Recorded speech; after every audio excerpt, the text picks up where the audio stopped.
தாய் தமிழ் உறவுகளுக்கு வணக்கம். ஓபிஎஸ்ஐ எதிர்த்து அதிமுக மூத்த தலைவர் போட்டி. ஓபிஎஸ்ஐ எதிர்த்து அதிமுக மூத்த தலைவர் போட்டி என்ற தலைப்பில் இந்த காணொளியை நாம் காண்கிறோம். அதிமுக முன்னாள் முதலமைச்சர் ஓ. பன்னீர்செல்வம் தான் ஏற்றிவிட்ட ஏணியை தூக்கி எறிந்துவிட்டு தன்னை 3 முறை முதலமைச்சராக்கிய அதிமுகவை தூக்கி வீசிவிட்டு திமுகவில் இணைந்துள்ளார். வருகிற சட்டசபை தேர்தலில் மீண்டும் போடி தொகுதியில் திமுக சார்பில் போட்டியிட உள்ளார்.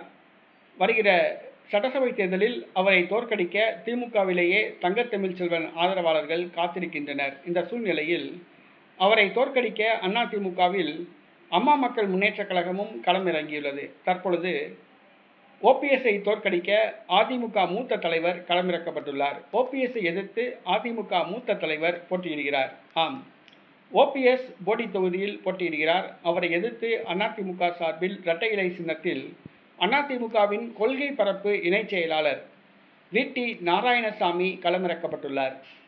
அதிமுகவின் கொள்கை பரப்பு இணைச் செயலாளர் வி.டி. நாராயணசாமி களமிறக்கப்பட்டுள்ளார். முதல் முறையாக அவர் தமிழக சட்டசபை தேர்தலில் போட்டியிடுகிறார். ஓபிஎஸ்ஐ எதிர்த்து போட்டியிடுகிறார். வருகிற சட்டசபை தேர்தலில் ஓபிஎஸ்ஐ எதிர்த்து போட்டியிடுகிறார்.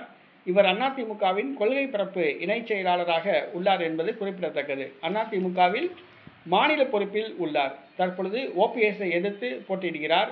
ஓபிஎஸ் வெற்றி பெறுவாரா என்பது கேள்விக்குறி. ஏனென்று சொன்னால் அவரை தோற்கடிக்க திமுக மாவட்ட செயலாளர் தங்கத்தமிழ்ச்செல்வன் ஆதரவாளர்கள் காத்திருக்கின்றனர். ஏனென்றால் கடந்த முறை ஓபிஎஸும் தங்கத்தமிழ்ச்செல்வனும் தான் எதிரெதிராக போட்டியிட்டார்கள். தற்பொழுது இருவரும் திமுகவில் உள்ளார்கள்.